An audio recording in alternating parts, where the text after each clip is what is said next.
السلام عليكم ورحمة الله وبركاته. بسم الله والحمد لله والصلاة والسلام على رسول الله ما بعد. இந்த அமர்வில் நாங்கள் இன்ஷா அல்லாஹ் பார்க்க இருக்கக்கூடிய பாடம் மதாஹிலுல் உலூம் என்ற தலைப்பின் கீழான உசூலுல் ஃபிக்ஹுடைய மத்ஹல். உசூலுல் ஃபிக்ஹ் நாங்கள் படிக்கணும். அது சம்பந்தமாக முபத்ததிலிருந்து ஆரம்பத்திலிருந்து கொஞ்சம் கொஞ்சமாக நாங்கள் உசூல் ஃபிக்ஹை படிக்கணும்னு சொன்னால் அதற்கு முன்னால நாங்கள் தெரிஞ்சிருக்கக்கூடிய முக்கியமான சில தகவல்களை நாங்கள் இந்த அமர்வுல இன்ஷா அல்லாஹ் மிக சுருக்கமாக பார்த்துக்கொள்வோம். அந்த வகையில நாங்க இந்த அமர்வுல 4 பகுதிகளை உசூல் ஃபிக்ஹ் தொடர்புபட்ட 4 முக்கியமான பகுதிகளை நாங்க இன்ஷா அல்லாஹ் பார்க்க இருக்கிறோம்.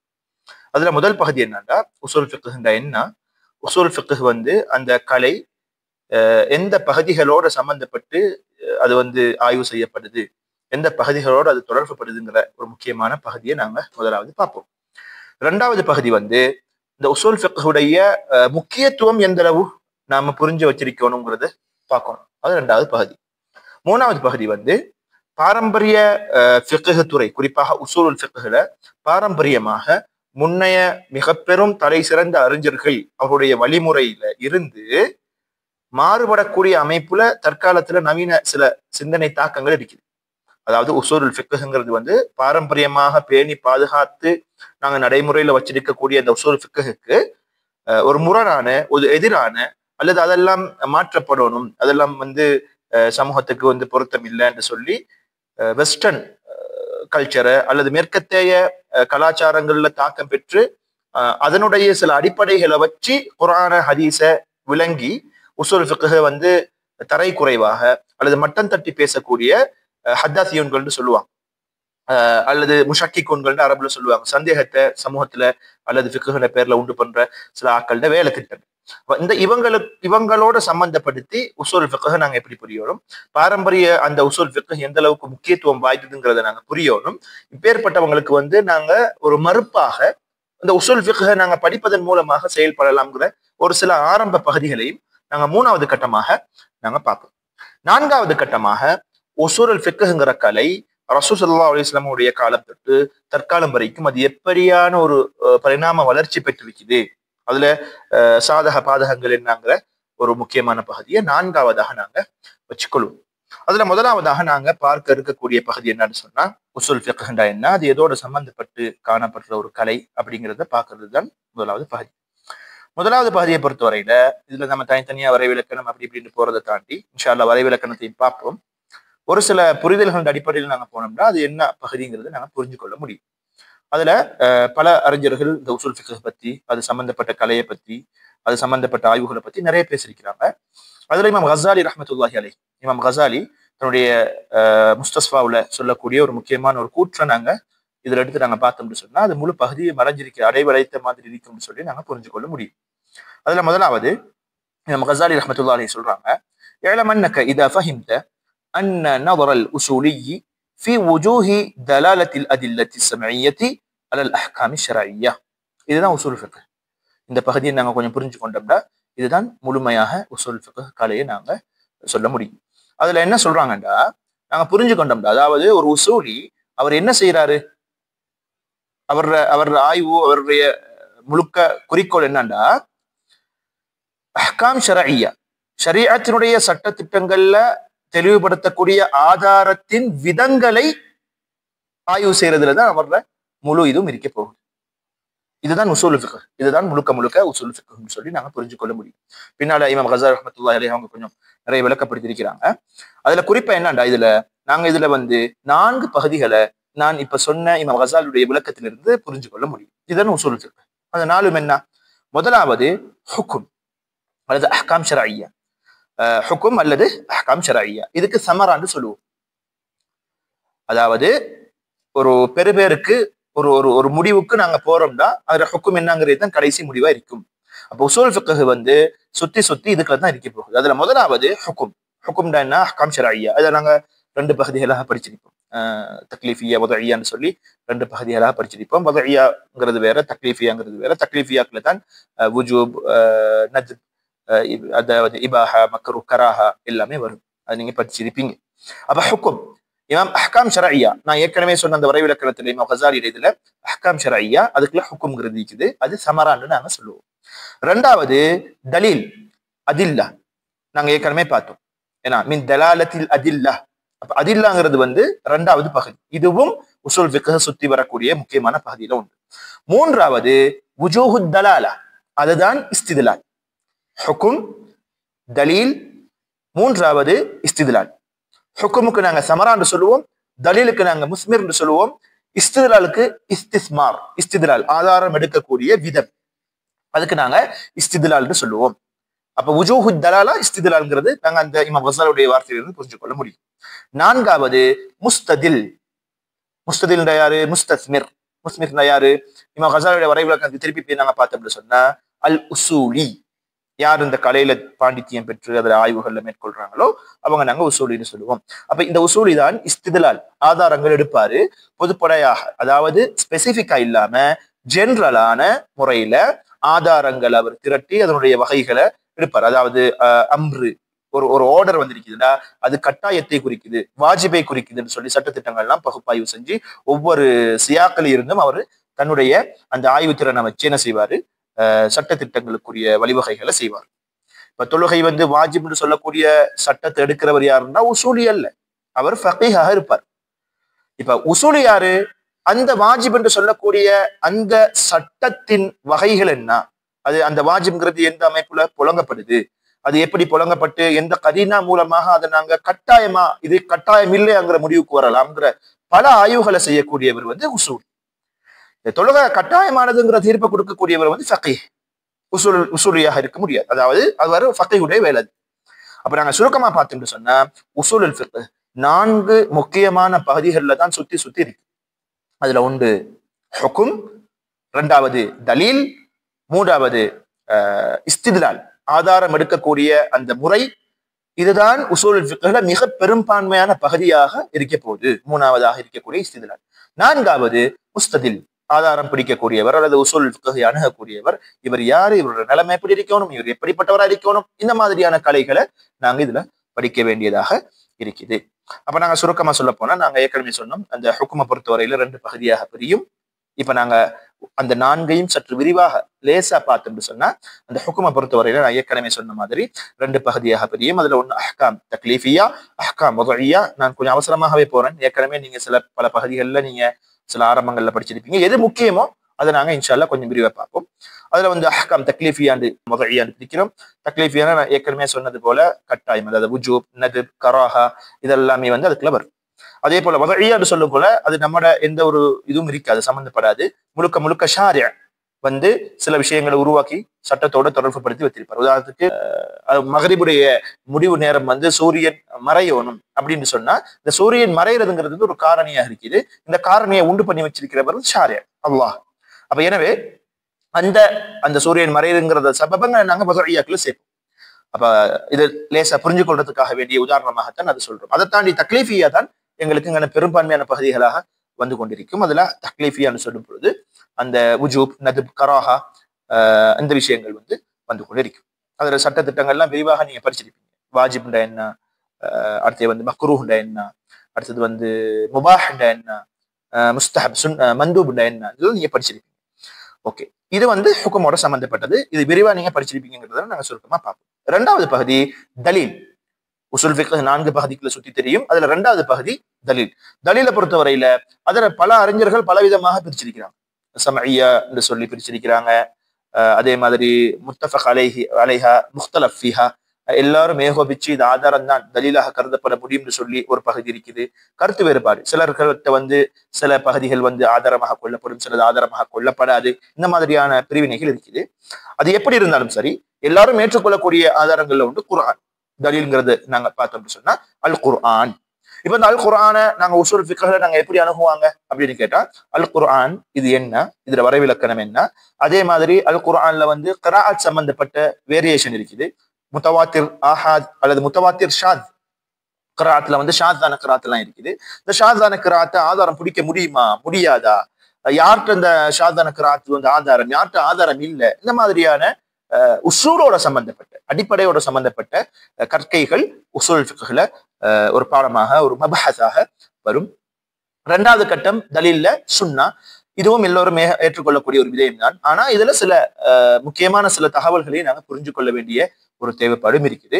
சுன்னா பொறுத்தவரையில ஹுஜ்ஜியத்து சுன்னா, சுன்னா ஆதாரத்தன்மை வாய்ந்தது, ஆதாரம் பிடிக்க முடியுங்கிற ஒரு தலைப்புல சில விஷயங்கள் பேசுவாங்க. அதே போல அல் ஹதீஸ் பொறுத்தவரையில முத்தவாத்திர் ஆஹாதிர் ரெண்டா பிரிச்சு நோக்கக்கூடிய சில விஷயங்கள் இருக்குது.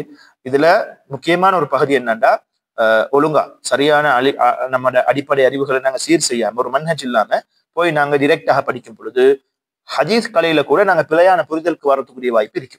ஏன்னா முத்தவாத்திர் ஆஹாதுன்னு பிரிச்சு அதுக்குள்ள சில தர்க்கவியல் ரீதியான சில கருத்துகளுக்கு தாக்கம் பெற்றவங்களுடைய கருத்துக்கள் உசூல் ஃபிக்ஹ்ல நிறைய இருக்கிறதால சில புரிதல்கள் தடம்புரல்றதுக்குரிய வாய்ப்பு இருக்கு. இப்போ ஹதீஸ் கலை அதுக்கு எந்த சந்தர்ப்பத்திலையுமே இடம் கொடுக்காது. ஹதீஸ் கலையை நாங்க ஆழமாக வச்சுக்கொண்டோம் அப்படின்னு சொன்னா அந்த சில வித்தியாசமான சிந்தனைகள் எங்களுக்கு தகர்க்க முடியாத ஒரு அமைப்புல இருக்கு. எனவே அதை நாங்க புரிஞ்சு கொள்ள வேண்டியதாகவும் இருக்குது. மூணாவது கட்டமாக இஜ்மா. இஜ்மாவும் எல்லாம் எடுக்கக்கூடிய ஒரு வகைதான். அதுல ஹுஜ்ஜியத்துல் இஜ்மா, இஜ்மாவை ஆதாரமாக இருக்கக்கூடிய இது சம்பந்தமாக உசூல் ஃபிக்ஹ்ல பேசுவாங்க. அதே போல ஷுரூத்துல் இஜ்மா இருக்குது, இஜ்மாவுடைய நிபந்தனைகள் என்ன இருக்குது. இந்த மாதிரியான விஷயங்கள் இஜ்மாட கேட்டகரிக்குள்ள வரும். கியாஸும் இதுக்குள்ள வாரதுதான், அதுல மாற்றம் இல்லை. கியாஸும் இந்த நான்காவது ஒரு அமைப்பாக வரும், அதுல எந்த மாற்றமும் இல்லை. ஆனா அது பத்தின சில விரிவான விஷயங்கள் இன்ஷா அல்லாஹ் பிற்பட்ட பகுதியில இன்ஷா அல்லாஹ் நாங்க படிக்க வேண்டிய ஒரு கடப்பாடும் இருக்குது. கியாஸ் சிலவங்கள்ட்ட ஏன் அது ஆதாரம் இல்லை, அது எப்படி ஆதாரம் இல்லைன்னு பாக்குறாங்க, முழுமையா கியாசம் மறுக்கிறாங்களா, இல்லாட்டி கியாஸ்ல எந்த பகுதி எடுக்கிறாங்க, எந்த பகுதியை ஊற்றுறாங்க, இந்த மாதிரியான விரிவான விஷயங்கள் இருக்குது. அதனால சிலவங்க சொல்லுவாங்க அது தனிப்பட்ட ரீதியாக ஆதாரமாக கொள்ளாம குர்ஆனுக்கு தாபியாக வச்சுக்கொள்ள வேண்டும். ஏன்டா அதுல அசல் அடிப்படை குர்ஆன் உடைக்கிறதால நாங்க அப்படி வச்சுக்கொள்வோம்னு சொல்லி ஒரு சில அறிஞர்கள் விளக்கம் கொடுப்பாங்க. இப்ப எப்படியோ கியாசும் அதுக்குள்ள உள்ளடங்கக்கூடியதாக இருக்கு. இப்ப ஹுக்கும் பார்த்தோம், இப்ப தலீல் பார்த்தோம். மூன்றாவது கட்டம் இஸ்தித்லால். இதுதான் உசூல் ஃபிக்ஹ்ல மிக முக்கியமான பகுதி. உசூல் ஃபிக்ஹ்ல மிக முக்கியமான பகுதி. இப்ப இஸ்தித்லால பொறுத்தவரையில இது பெரும்பாலும் எப்படி நாங்க ஆதாரமாக கொள்ளுறது. ஒரு ஒரு ஒரு ஒரு சட்டம் வருது குர்ஆன்ல, ஒரு ஏவல் வருது அல்லது ஒரு தடை விலக்கல் வருதுன்னு சொன்னா இந்த ஏவல் அல்லது இந்த தடை எதை குறிச்சு நிக்குது, இது எந்த அளவுக்கு நாங்க ஆதாரமாக, அதாவது நாங்க எந்த அமைப்புல இதை நாங்க அணுகணும், இதன் மூலமாக எப்படி ஆதாரத்தை நாங்க புரிய வைக்கிறது, சட்டத்தை எப்படி அதிலிருந்து எடுக்கிறதுன்னு சொல்லி ரொம்ப ஆழமாக சுத்தக்கூடிய ஒரு பகுதி தான் இந்த இஸ்தித்லால் அல்லது துருக்குல் இஸ்தித்லால். அப்ப இந்த பகுதியை பொறுத்தவரையில கொஞ்சம் ஆழமாகவே உசூல் ஃபிக்ஹ்ல பேசப்படும். உதாரணத்துக்கு சொல்ல போனா ஷுரூத்து ஸலா, தொழுகையுடைய ஷரத்துகள் என்னங்கிறது ஃபிக்ஹ்ல பேசுவாங்க. ஆனா உசூல் ஃபிக்ஹ்ல இந்த ஷரத்து ஏன் வந்துச்சுது, எதுக்கு வந்துச்சுது, காரணம் என்ன, இதுக்கு பின்னால உள்ள விஷயம் என்ன, இது பத்தின ஆதாரத்துல வந்திருக்கக்கூடிய குர்ஆன்லயோ ஹதீஸ்லயோ வந்திருக்கக்கூடிய அந்த வார்த்தை பிரயோகத்தினுடைய சியாக், போங்கு என்ன, இந்த மாதிரியான விரிவான ஆய்வுகள் அதுல நடக்கும். அது உசூல் ஃபிக்ஹோட சம்பந்தப்பட்டது. அதுல முக்கியமா இந்த இஸ்தித்லால்ங்கிற பகுதிக்குள்ள தான் தலாலத்துல் அல்ஃபால் அல்லது திலாலத்துல் அல்ஃபால்னு சொல்லுவாங்க. அப்ப அல்ஃபால்கள், அரபு வார்த்தை பிரயோகங்கள் எப்படி பாவிக்கப்படணும், எந்த இடத்துல எப்படி பாவிக்கப்பட்டு எந்த அர்த்தங்களை நாங்க இதுல எடுக்கணும், இது சம்பந்தமான மிக முக்கியமான டீப்பான பகுதி உசூல் ஃபிக்ஹ்ல பேசப்படும். உதாரணத்துக்கு ஆம் ஹாஸ்னு சொல்லக்கூடிய ஒரு பகுதி வருது. ஆம் ஹாஸ்னு சொன்னா குர்ஆன் வசனங்கள் வந்திருக்குது, அது பொதுப்படையாக வந்திருக்குது. இந்த பொதுப்படையாக வந்திருக்கக்கூடிய இந்த ஏவலுக்கு குறிப்பாக்கக்கூடிய அமைப்புல ஸ்பெசிபிக்கா ஏதாவது ஒரு தலீல் அதை குறிப்பாக்குதா இல்லையா, அல்லது ஆம் தானா, இந்த மாதிரியான கலைகள் இந்த மாதிரியான தலைப்புகள் பேசப்படும், உசூல் ஃபிக்ஹ்ல பேசப்படும். அதுக்கு உதாரணமா ஒரு விஷயத்த சொல்லலாம்.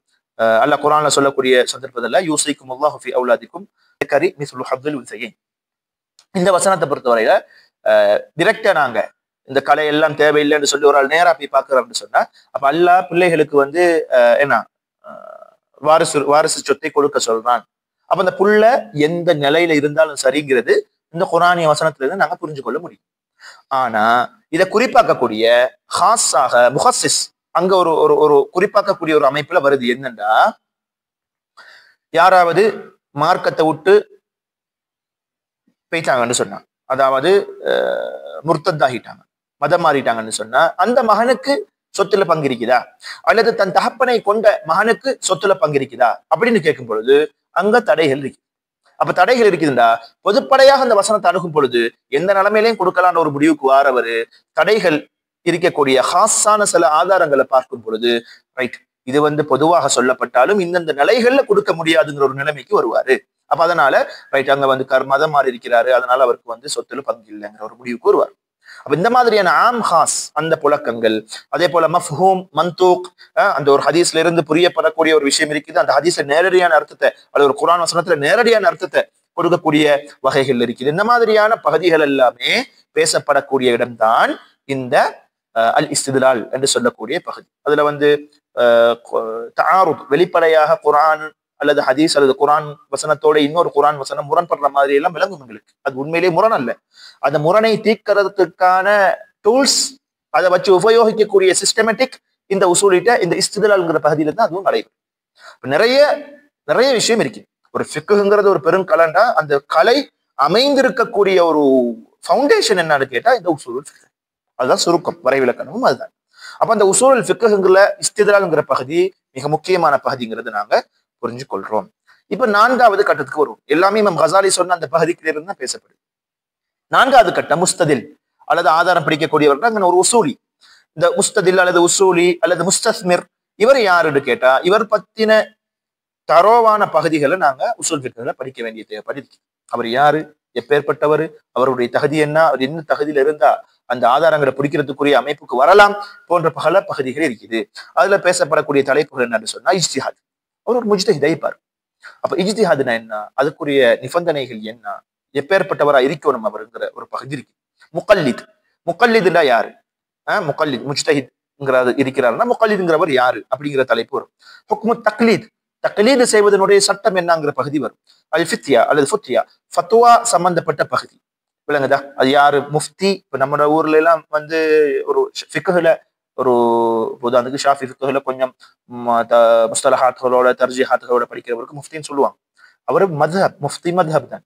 ஆனா முஃப்திண்டா யாரு, முஸ்தலஹ்ல யாரு முஃப்திண்டா, அவருக்குரிய ஷுரூத்துகள் நிபந்தனைகள் என்ன, இமாம் நவவி ரஹ்மத்துல்லாஹி அலைஹி நிறைய பேசியிருக்கிறாங்க.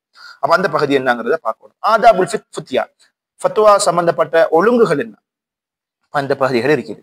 இதெல்லாமே தான் உசூலுல் ஃபிக்ஹ்ல முழுக்க முழுக்க முழுக்க பேசப்படக்கூடிய பகுதிகள். இப்ப நாங்க வரைவிலக்கணம்னு பார்த்தோம்னு சொன்னா இமாம் பைதாவி ரஹ்மத்துல்லாஹி அலைஹி சொல்லக்கூடிய ஒரு வரைவிலக்கணம் இன்னும் ஒரு பொருத்தமான வரைவிலக்கணமா இருக்கு. இமாம் கசாலி சொன்ன பகுதியை நாங்க பார்த்தோம். இது அவ்வளவுமே உசூல் ஃபிக்ஹ்ல சுத்தி சுத்தி வரக்கூடிய பகுதிகள்.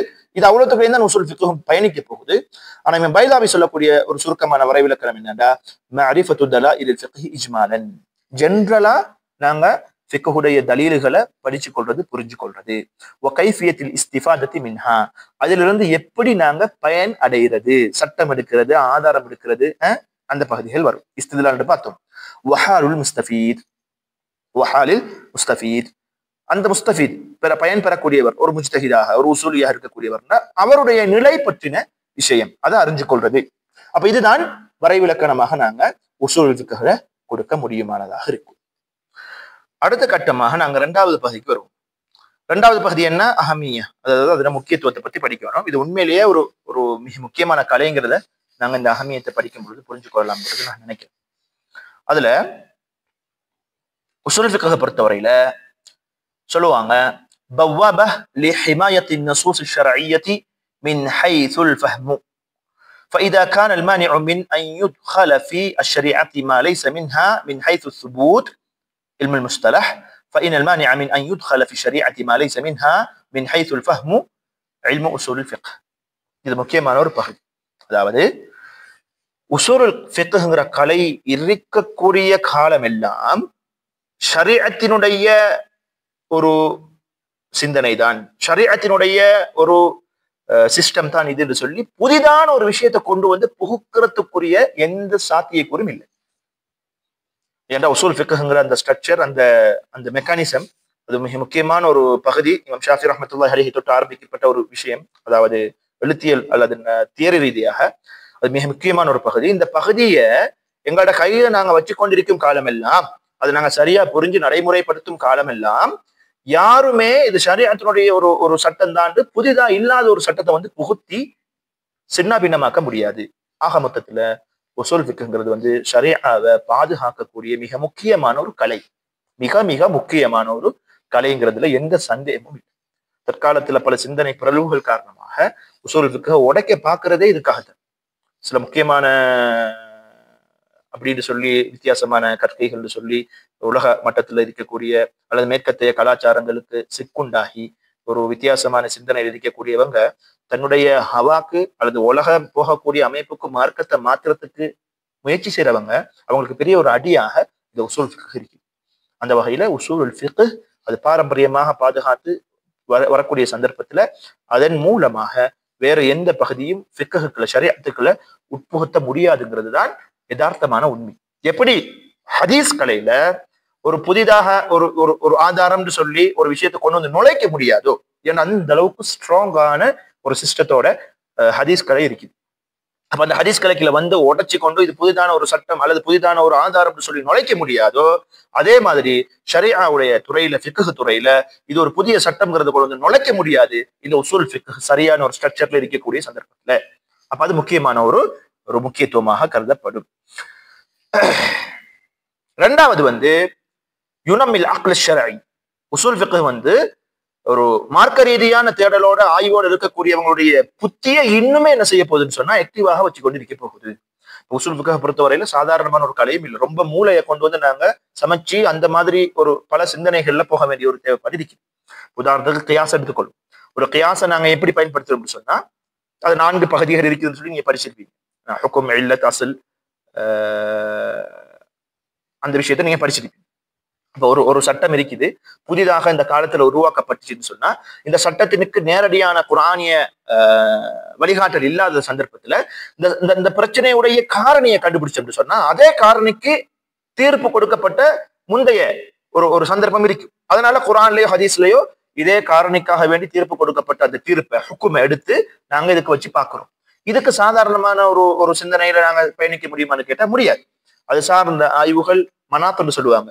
தஹ்ரீஜுல் மனாத், தன்கீஹுல் மனாத், தஹ்கீகுல் மனாத்ன்னு சொல்லி 3 கட்டத்துல உசூல் ஃபிக்ஹ்ல அணுகுவாங்க. இந்த பகுதியெல்லாம் கண்டுபிடிச்சுதான் இந்த சட்டத்தை உருவாக்குவாங்க. சில இடங்கள்ல பார்த்தா ஒரு பிரச்சனை ஒண்ணு வந்திருக்கும், அந்த பிரச்சனைக்குரிய காரணி சரியான முறையில முற்பட்ட அந்த குரானிய வசனங்கள் அல்லது ஹதீஸ்ல தெளிவாக இருக்காது, ஆனா சட்டம் இருக்கும். அந்த தெளிவாக இருக்கக்கூடிய சந்தர்ப்பத்துல ஓகே, தெளிவாக இல்லாத சந்தர்ப்பத்துல அந்த இல்லத், அந்த காரணி, அந்த மனாத் என்னங்கிறத ஆய்வு செய்யக்கூடிய சந்தர்ப்பத்துல ரொம்ப மூளை வேலை செய்யக்கூடிய ஒரு காலம் வரும், ஒரு சந்தர்ப்பம் வரும். இந்த மாதிரி நிறைய உதாரணத்துக்கு முனாதராக்கள், ஒரு டிபேட் இருக்குதுன்னு சொன்னா அந்த டிபேட்டுக்கு சரியா நாங்க ஸ்ட்ராங்கா எங்களோட எவிடன்ஸையும் எங்களோட கருத்துகளையும் வச்சு சரியா தர்க்க ரீதியாக பேசுறதுக்கு உசூல் ஃபிக்ஹ் ஒரு முக்கியமான ஒரு கதையா இருக்கு. அப்படியே அது எல்லாமே முக்கியத்துவத்துக்குள்ள வரும். மூன்றாவது கட்டமாக, மூன்றாவது ஒரு முக்கியத்துவமாக சொல்லுவாங்க என்னன்னா, உசூல் ஃபிக்ஹ் யுஅதி الفقيه القدرة على تنزيل الأحكام على المستجدات والنوازل. இது எங்களுக்கு கிடைச்ச மிகப்பெரிய ஒரு விஷயம். நாங்க மாறுதட்டி சொல்லுவோம், ஷரியாவை பொறுத்தவரையில எல்லா காலங்களுக்கும் எல்லா நேரங்களுக்கும் பொருந்தி போகக்கூடியது, ஒத்திசைவாக போகக்கூடியதுன்னு சொல்லி நாங்க சொல்லுவோம். சரி, அப்படின்னா சில சட்டத்திட்டங்கள் டைரக்டா குரான்லயோ ஹதீஸ்லயோ இல்லை. அப்ப எப்படி நாங்க பொருந்தி போகக்கூடியதுன்னு சொல்லுவோம் அப்படின்னு சொல்லி ஒரு கேள்வி வந்துச்சுன்னா அந்த முக்கியத்துவத்தை சொல்றதுதான் இந்த மூன்றாவது முக்கியத்துவம். எப்படின்னா அதுல மாற்றமே இல்லை. குர்ஆன் மற்றும் ஹதீஸினுடைய அடிப்படைகள், அதனுடைய சட்ட திட்டங்கள் எந்த காலத்துக்கும் மாற போறதும் இல்லை, எந்த காலத்துல அது மங்கி போறதும் இல்லை. அது எப்பவுமே பொருந்தி போகக்கூடியது. ஒரு மனித சமுதாயம் அது எந்த காலத்துல எந்த பீரியட்ல எப்படி வசிச்சாலும், எந்த சூழல் தாக்கத்துக்கு அவங்க சிக்குண்டானாலும் இந்த குர்ஆனும் ஹதீஸும் அவங்களுக்கு ஒரு வழிகாட்டியாக ஒரு தீர்வாக அமைஞ்சு கொண்டேதான் இருக்க போகும். அது ஒரு முஅஜிஸா, குர்ஆன்ல ஒரு முஅஜிஸா, அதுல மாற்றமே இல்லை. அப்ப இப்பேற்பட்ட அந்த பகுதி எப்படி எங்களுக்கு புரிஞ்சு கொள்வதாக இருக்குன்னா இந்த உசூல் ஃபிக்ஹ் மூலமாகத்தான். ஒரு உசூலி அவருக்கு ஒரு சக்தி வருது எப்படின்னு சொன்னா இந்த உசூல் ஃபிக்ஹ் படிக்கிறதன் மூலமாக புதிய பிரச்சனைகள், புதிய சட்டத்திட்டங்கள், புதிய மாற்றங்கள், உதாரணத்துக்கு கைத்தொழில் புரட்சிங்கிற ஒரு பெரிய ஒரு மாற்றம் உலகத்துல வந்ததுல அந்த காலத்தையும் இந்த காலத்தையும் பிரிக்கிற ஒரு மிகப்பெரிய ஒரு மிகையாராக அளவுகோலாக மாறிச்சு. ஏன்னா புது புது பிரச்சனைகள், சட்டங்கள் அப்ப வந்துச்சு. அந்த காலத்துல இல்ல அறிஞர்கள் பார்க்காது, இதுக்கு முன்னால பார்க்காத பல பிரச்சனைகள் வந்துச்சு. அதுக்குரிய தீர்வுகள் கொடுத்தாங்களா இல்லையானா கொடுத்தாங்க. தற்காலம் வரைக்கும் புதிய புதிய பிரச்சனைகள் தீர்வுகள் வழங்குறாங்களாண்டா வழங்குறாங்க. எதை வச்சு வழங்குறாங்கண்டா முன்னைய குர்ஆன் ஹதீஸ்ல சொல்லப்பட்ட அதே சட்டங்களை பகுப்பாய்வு செய்து முன்னைய அறிஞர்கள் வகுத்து வச்சிருக்கக்கூடிய உசூல் ஃபிக்ஹ்ங்கிற பெரும் கலையில அந்த ஸ்ட்ரக்சர்ல நின்று புதிதான பிரச்சனைகளுக்கும் பதில் வழங்கக்கூடியதாகத்தான் இருக்குது. அப்ப உசூல் ஃபிக்ஹ் அஹம்மியத்துல, முக்கியத்துவத்துல இதுவும் ஒரு முக்கியமான ஒரு பகுதியாக இருக்குது. அதை நாங்க ஆழமாக புரிஞ்சு கொள்ள வேண்டிய தேவைப்பாடு இருக்குது. பின்னால் வரக்கூடிய பகுதிக்கு இது ஒரு ஒரு தலீலாக இந்த மூன்றாவது இந்த முக்கியத்துவம் வருங்கிறது சந்தேகம் இல்லை. இது 2வது கட்டம், அதாவது முக்கியத்துவம் சம்பந்தப்பட்டது, அதுவும் முடிஞ்சுது. 3வது பகுதிக்கு நாங்க இன்ஷா அல்லாஹ் இப்ப வருவோம். 3வது பகுதி நான் ஏற்கனவே சொன்ன மாதிரி உசூலுல் ஃபிக்ஹும் தற்கால நவீன சிந்தனை பிறழ்வுகளுக்கு சிக்குண்டான ஒரு சில ஆக்களுடைய நகர்வுகள், இது 2ஐயும் நாங்க வச்சு பார்க்க வேண்டியது ஒரு தேவைப்பாடு இருக்கு. பொதுவா உசூல் ஃபிக்ஹை பொறுத்தவரையில அது பாரம்பரியமாக கட்டி பாதுகாத்து அதனுடைய சில விரிவாக்கங்கள், சில தேவைகளுக்கு ஏற்ற கூடுதல் குறைச்சல்கள் எல்லாமே வரலாம். ஆனா அடிப்படை மாறாம அது பாதுகாக்கப்பட்டு வருது. இது ஒரு சிலர்களுக்கு இன்னும் வரைக்கும் பிடிக்க மாட்டேங்குது. ஏன் பிடிக்க மாட்டேங்குதுன்னா, இப்போ ஹிஸ்டாரிக்கல் அப்ரோச்னு சொல்றாங்க.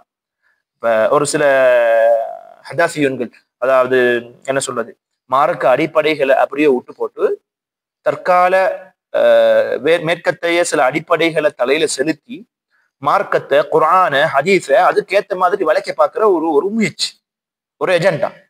இந்த ப்ரொபகண்டாவை செய்யக்கூடியவங்க அவங்க வைக்கிற முக்கியமான ஒரு விஷயம் என்னன்னா, இது பழமைவாதமா இருக்குது, அது இன்ன வரைக்கும் கட்டி காக்குறாங்க, அதை நாங்க அப்படியே உடைச்செறிஞ்சிட்டு ஒரு ஹிஸ்டாரிக்கல் அப்ரோச் நாங்க கொடுக்கணும், ஒரு சமூகம் சார்ந்த ஒரு ஹியூமன் சயின்ஸ் சம்பந்தமாக நாங்க யோசிக்கணும், ஒரு சோசியலிஸ்ட் ஒரு சமூகமாக நாங்க யோசிச்சு சமூகம் சார்ந்த கல்விகளை நாங்க படிச்சு அதன் மூலமாக வரக்கூடிய தாக்கங்கள், மாற்றங்கள், இதன் அடிப்படையில தான் நாங்க குர்ஆன் அணுகணும். குர்ஆன் இலாஹி, மஸ்தர் இலாஹி, மாற்றம் இல்லை. ஆனால் அந்த மஸ்தர் இலாஹியாக இருந்தாலும் நாங்க காலத்துக்கு ஏற்ற மாதிரி இருந்தாங்க மாற்றி கொண்டு போகணும், எங்களுக்கு ஏற்ற தேவைக்கு ஏற்ற மாதிரி அதை புலங்கணும்னு சொல்லி ஒரு வித்தியாசமான ஒரு கருத்தை சொல்றாங்க. இது அடிப்படையிலே பிள்ளை. நாங்க எங்கேயுமே சொல்ல முடியாதுன்னா மார்க்கம் ஒரு பகுதியோட நின்றுட்டு பின்னால இல்லைன்னு நாங்க சொல்ல முடியாது. ஏற்கனவே நாங்க பார்த்த அந்த அஹமியத்துக்குள்ள வருது. என்ன, ஒரு உசூலி அவர் சரியாக சிந்திச்சாருன்னு சொன்னா மார்க்க சட்ட திட்டங்களை ஒரு புதிய பிரச்சனைகளுக்கும் நடைமுறைப்படுத்தி கொண்டு போறதுக்குரிய சகல ஒரு அமைப்புகளும் சகல சிஸ்டங்களும் அறிஞர்கள் எங்களுக்கு தந்துட்டு தான் போய்க்கிறாங்க. இதை நாங்க உடைச்சுக்கிட்டு தூக்கி வீசிட்டு வர வேண்டிய அவசியம் இல்லை. அப்படி வந்தால் ஷரியா அல்லது ஃபிக்ஹ் துறை அல்லது ஒரு மார்க்கம் ஒரு சின்ன பின்னமாக போகக்கூடிய அமைப்புக்கு போயிடும். அதனாலதான் இந்த உசூல் ஃபிக்ஹ் எங்களுக்கு இருக்கும் காட்டியும் எந்த புதிய பிரச்சனை வந்தாலும் அதுக்குள்ள நாங்க போட்டு இது சரி பிள்ளையாங்கிற பாக்குறதுக்குரிய ஒரு முக்கியத்துவத்தை தந்து கொண்டே இருக்கு. எனவே இந்த டீம் எப்படிப்பட்டவங்கடா, இப்ப அரபுலகத்துல நிறைய பேர் இருக்கிறாங்க.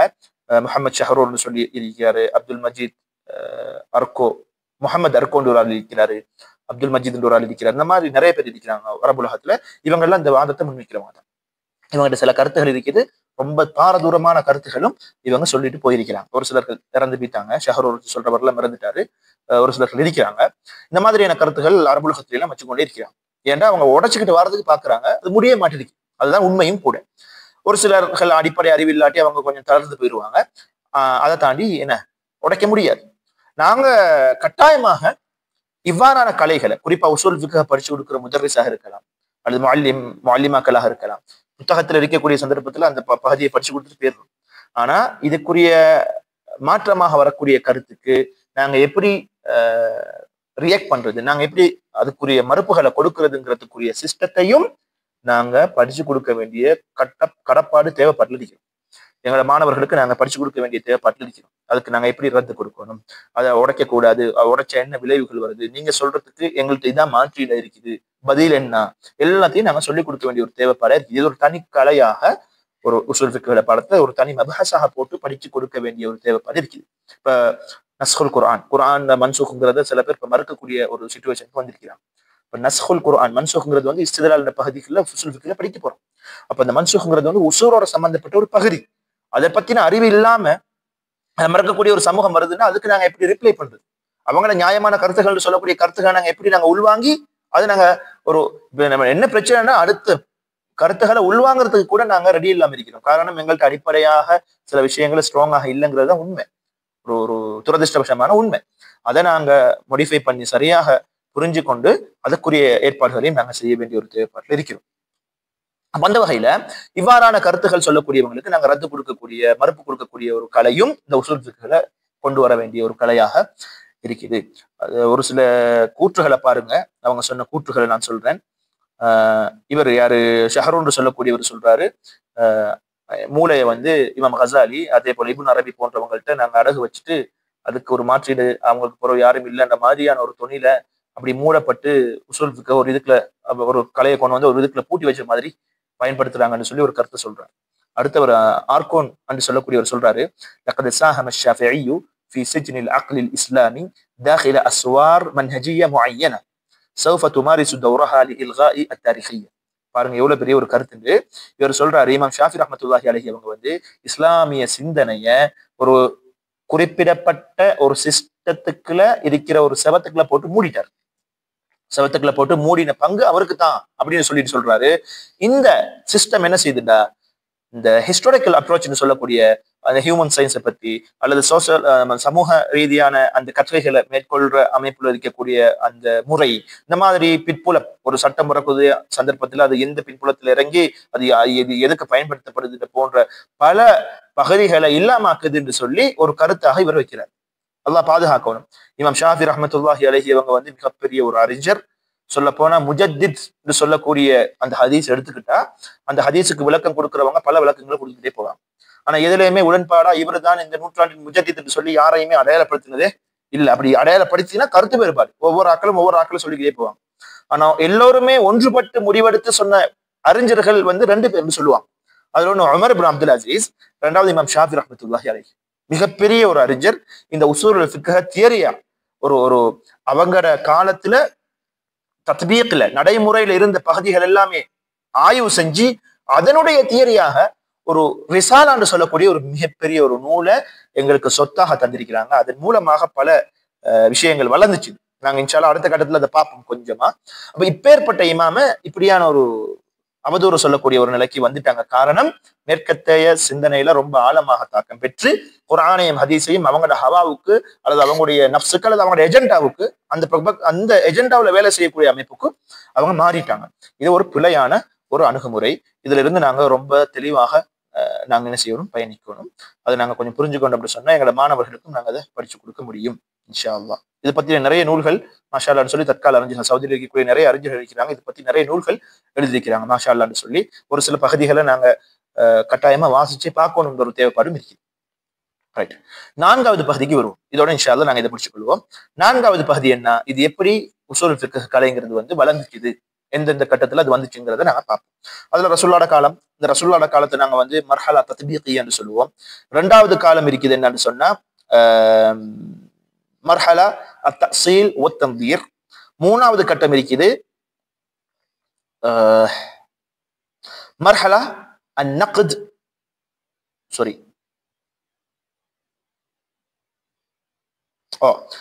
முதலாவது கட்டம் மர்ஹலா தத்பீகியா ரசூல் ஸல்லல்லாஹு அலைஹி வஸல்லம் உடைய காலம். 2வது கட்டம் மர்ஹலத்து மர்ஹலத்து தஸீலி வத்தன்தீர். அது இமாம் ஷாஃபி ரஹ்மத்துல்லாஹி அலைஹி அவங்களுடைய காலகட்டம், அதாவது ஸலஃபு ஸாலிஹீன்களுடைய காலகட்டம். 3வது கட்டம் மர்ஹலத்து இக்திலால் பூஸலா வதுகூல் உலூம் ஃபி உஸூல் ஃபிக்ஹி லைஸத் மின்ஹு. 3வது கட்டம் என்னன்னா ரொம்ப மோசமான ஒரு கட்டம் தான்.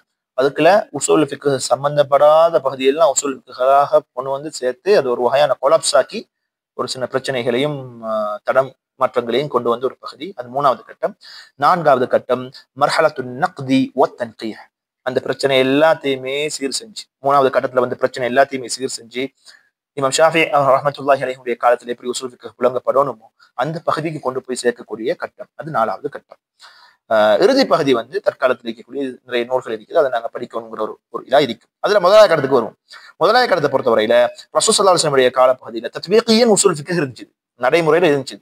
உதாரணத்துக்கு இமாம் ரசூல் ஸல்லல்லாஹு அலைஹி வஸல்லம் அவங்க கூட நிறைய இடங்கள்ல கியாஸ்ங்கிற ஒரு சிஸ்டத்தை அறிமுகப்படுத்தி தாராங்க. ஒரு பெண் வாரா, ஒரு பெண் வந்து ரசூலுல்லாஹ்ட்ட கேட்கிற தாய் வந்து மூத்த போயிட்டாங்க, நோம்பு அவங்கள்ட்ட கடமையாயிடுச்சுன்னு சொல்லி அதாவது கலா செய்யணுமான்னு கேட்கக்கூடிய சந்தர்ப்பத்துல ரசூலுல்லாஹ் சொல்றாங்க, நீங்க வந்து உங்களோட அம்மாக்கு வந்து கடன் இருந்துச்சுன்னு சொன்னா அதை நீங்க வந்து நிறைவேற்றுவீங்களா இல்லையான்னு கேட்டா நிறைவேற்றுவீங்க. அப்ப தாயுடைய கடனை விட அல்லாஹுடைய கடன் அது நிறைவேற்ற தகுதியானதுன்னு சொல்லி அனுப்புறாங்க. அப்ப கியாஸ் இந்த கியாஸ்ல சிஸ்டத்தை காட்டுறாங்க.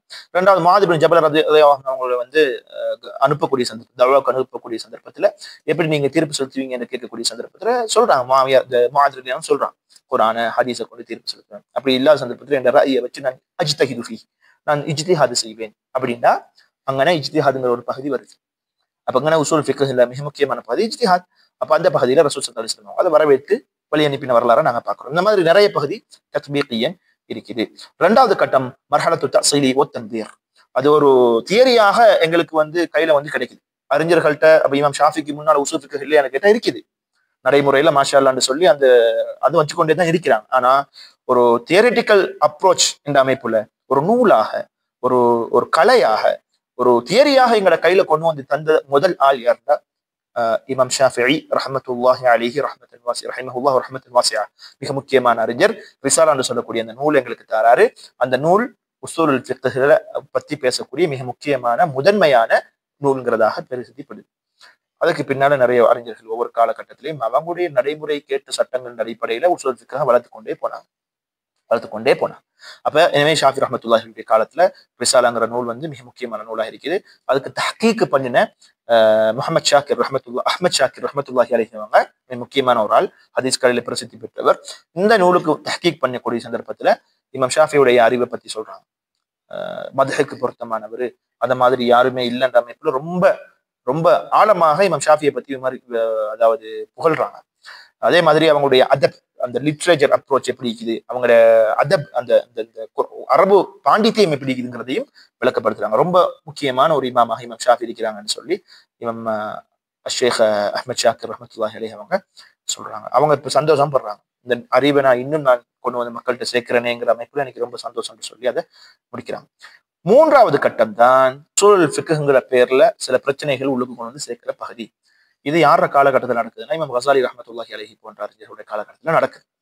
ஏன் இதுக்குரிய தாக்கம் என்னன்னு கேட்டா தர்க்கவியல் ரீதியான அல்லது பிலோசபிக்கல் ரீதியான நூல்கள், யூனானிய அந்த நூல்கள் கிரேக்க தத்துவ நூல்கள் மொழிபெயர்க்கப்படுது.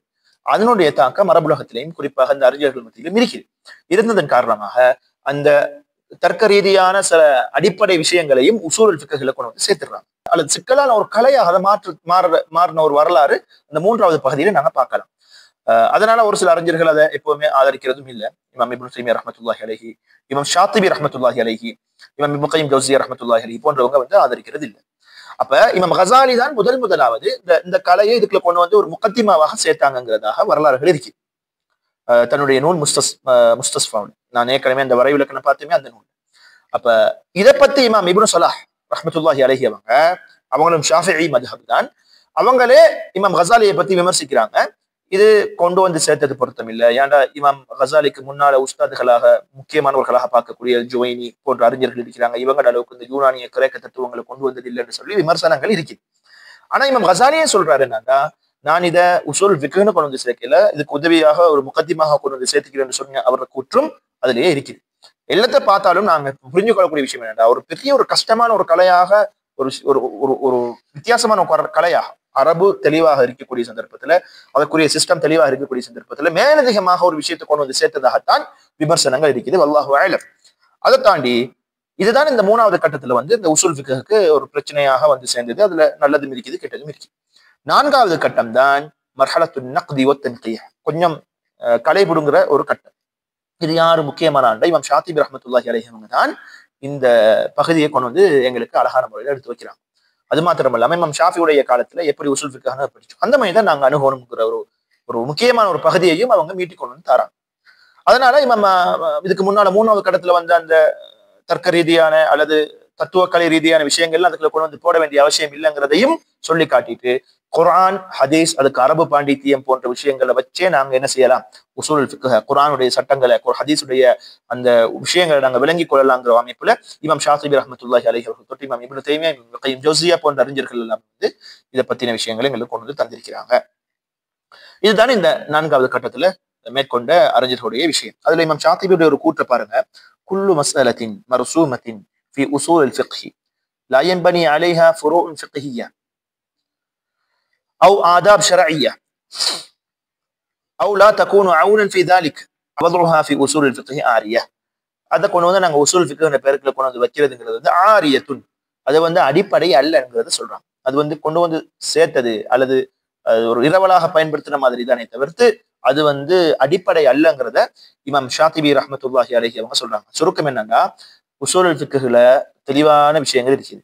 அதை தாண்டி உசூல் ஃபிக்ஹ்ல இதுவும் தெளிவான விஷயங்கள் ஒரு ஆள் கொண்டு வராரு. ஆனா அந்த விஷயங்கள் ஃபுரூ ஃபிக்ஹியாக்கு சம்பந்தமே இல்லை. அதே மாதிரி ஆதாப் ஷரஇய்யாக்கும் சம்பந்தமே இல்லை. ஷரியாவுடைய ஒழுங்குகளுக்கும் சம்பந்தமும் இல்லை. அதே மாதிரி உசூல் ஃபிக்ஹுக்கு எந்த வகையிலையும் பயனும் இல்லை, பிரயோஜனம் இல்லை, உதவியும் இல்லை, சப்போர்ட்டும் இல்லை. இப்படியான பகுதியை பொறுத்தவரையில உசூல் ஃபிக்ஹ்ல கொண்டு வந்து வைக்கிறதே அது அடிப்படையற்றது.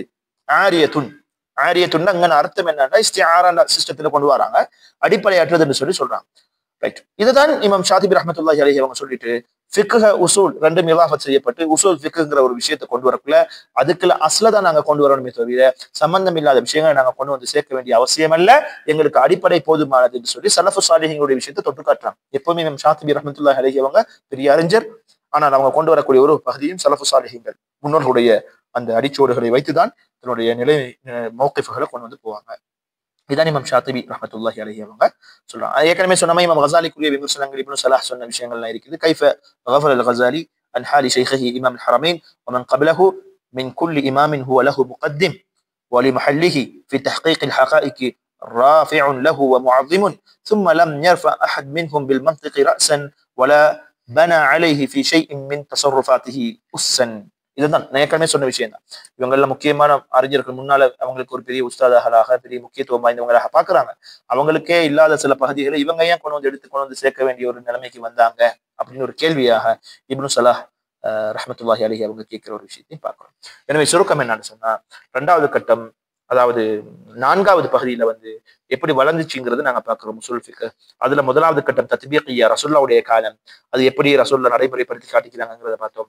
2வது கட்டம் மர்ஹலா அல்லல் தஃசீல் வ தன்வீர், அது தியரிட்டிக்கலாக எங்களுக்கு ஒரு நூலாக ஒரு படிக்கிறதுக்கு வாசிச்சு அதை நாங்க புரிஞ்சு கொள்றதுக்குரிய அமைப்பு கொண்டு வந்து இமாம் ஷாஃபியுடைய காலம்.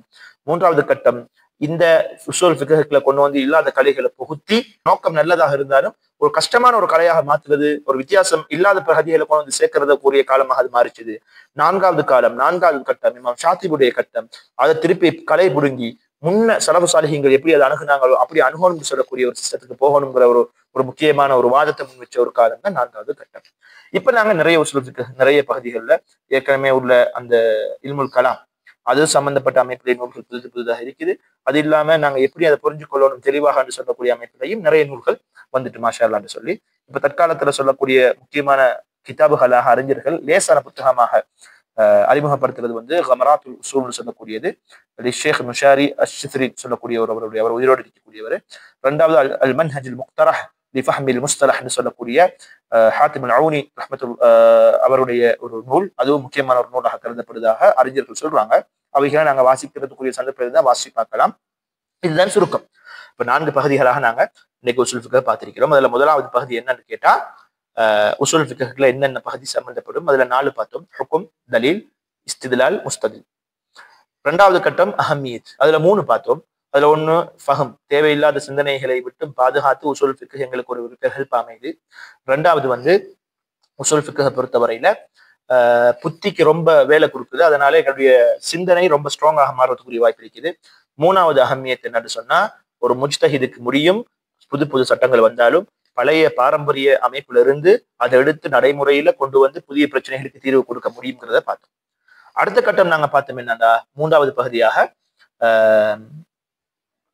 என்ன சொல்றது, உசூல் ஃபிக்ஹ் பாரம்பரியமாக எங்களுக்கு கிடைக்கக்கூடிய ஒரு உசூல் ஃபிக்ஹ், இதுக்கு எதிர்க்கக்கூடிய ஒரு சிந்தனை, இதுக்கு எதிர்ப்பு செலுத்தக்கூடிய தற்கால நவீன சிந்தனைக்கு தாக்கம் பெற்ற ஆக்கள், இவங்களோட விஷயத்தை நாங்க எப்படி அணுகணுங்கிறதையும் நாங்க பார்த்தோம். அவங்களுடைய சில நச்சுத்தன்மையான கருத்துக்களை பார்த்தோம். மദ്രസാக்களையும் இந்த பகுதி ஒரு பாடத்திட்டமாக போடப்படணுங்கிறதை பார்த்தோம்.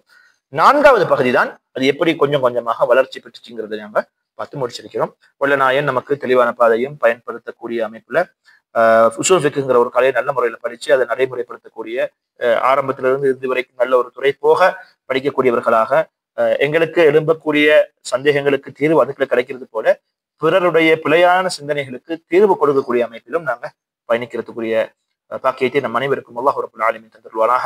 வாஹிர் தஅவானா அல்ஹம்துலில்லாஹி ரப்பில் ஆலமீன். அஸ்ஸலாமு அலைக்கும் வரஹ்மத்துல்லாஹி வபரகாத்துஹு.